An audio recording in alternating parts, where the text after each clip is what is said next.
Hello, welcome back to Physical Science. So we've been talking about the nature of light and how light travels in waves, but light is far from the only thing that travels in waves. The other major, phenomenon that we associate with waves is sound. So this is 6.4 about sound. Sound is created by waves of disturbance traveling through the air. This disturbance makes the air move, the air particles move, and then the sound waves hit our eardrums and we can hear them. It's an important sense for us. This is how most of our communication is through sound. And then we also use sound to help identify dangers and stuff like that as well. So, characteristics of sound. 4 major characteristics. The first is the frequency, F. This is the number of waves per second measured in hertz, which is abbreviated Hz for short.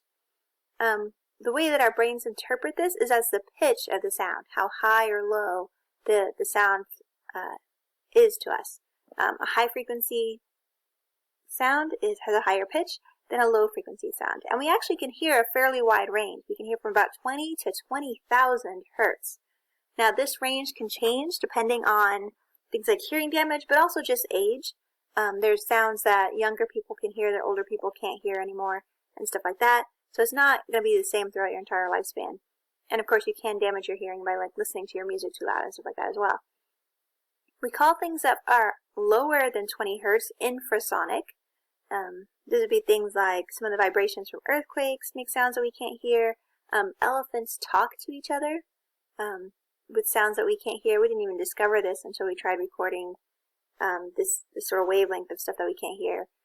Some sounds like that. There's some association between certain really low frequencies and like a spooky, creepy feeling, which we think accounts for some of the haunted house sort of effects, where it like vibrates your bones just a bit and it makes you kind of feel freaked out. Stuff like that is all infrasonic. And then we also have ultrasonic, which we're probably more familiar with.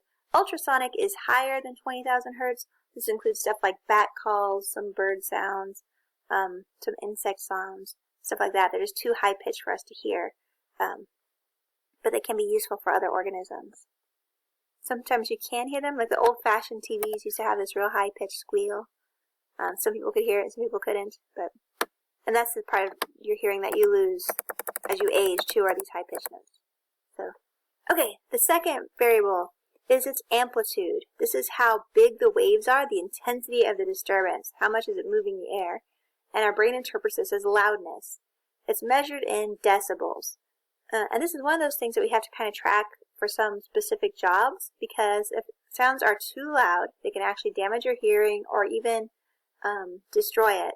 And so some jobs require hearing protection. Even things like shooting guns and stuff like that requires hearing protection to be absolutely safe. If you work backstage at concerts and stuff like that, you probably have hearing protection. Or working on the tarmac at an airport, just because they're just too loud. And there's also what's called the whisper threshold, I think is what it is, which are the quietest sounds that humans can hear. And that varies from person to person a bit too. But it's also useful for like certain types of security methods where you're just constantly measuring the sound or trying to make recordings and stuff like that. Okay, speed. The speed of sound. This depends what the sound is traveling through. Sound mostly travels through air at around 331 meters per second. It's much faster in water. When sound travels through water, it's almost 5 times faster, 1,490 meters per second. Sound cannot travel through empty space, like a vacuum, and so it has to have something that can transmit the sound. It doesn't necessarily have to be air. And while 331 meters per second is really fast, in terms of like us, like our ideas of motion, it's much, much slower than light. Sound travels much slower than light. And so if you've ever been to like a huge stadium and there's like a touchdown or something like that, you can see the people on the far side of the stands jumping up and down and getting all excited just a little bit before you can hear the noise.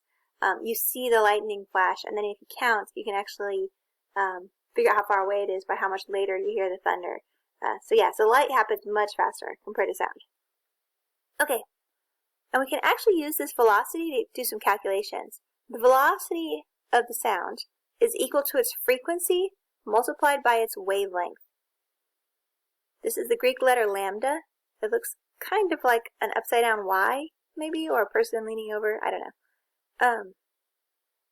It stands for wavelength measured in meters, And so, and then frequency is in hertz, which is actually inverse seconds. It's 1 over seconds. And so meters times 1 over seconds gives you meters per second, which is our velocity. And so you can do some pretty simple calculations to figure out velocities of different things. Or solve it for frequency or wavelength. This is another spot where that triangle could come in handy. I don't know if I can make a triangle here or not. But if you're doing the triangle shape,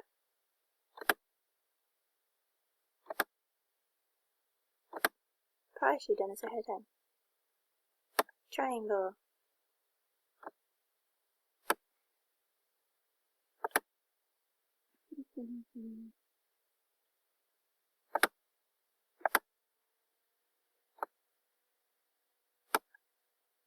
Can't see.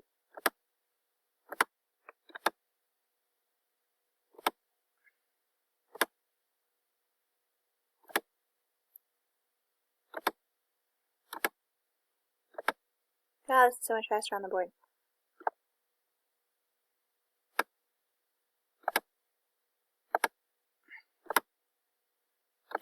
Alright. I definitely should have done this ahead of time.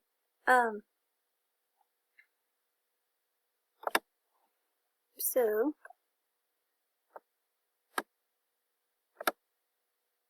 what happened to my tick box?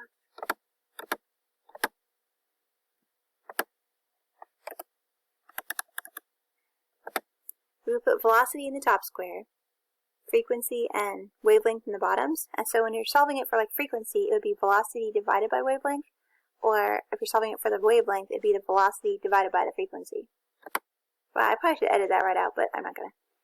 Okay, number 4, this one's a bit strange. The Doppler effect. So the Doppler effect then is how sound travels due to motion, or sorry, not how sound travels, but how sound changes due to motion. The frequency of the sound changes if either the sound emitting object or the listener is in motion. And you've experienced this yourself with sirens or with trains. When things are rushing towards you, the waves in front get smushed together, which changes the frequency to a higher frequency. And so it sounds, it gets squeaky as it rushes towards you. And then as it moves past you, the waves get stretched out more and they switch to a lower frequency. And so you can kind of, by listening to sirens and stuff like that, you can tell if it's coming towards you or if it's moving away from you. We've experienced this a bunch, but we have never really explained it very well. But it's called the Doppler effect. And this is actually how Doppler radar works. They measure how the waves change as they bounce off objects to tell which way the objects are going. Except with Doppler radar, they don't use sound, they use light waves. Probably radio waves. But, okay, anyway, so that's it for the notes. A little bit meandering, but that's okay.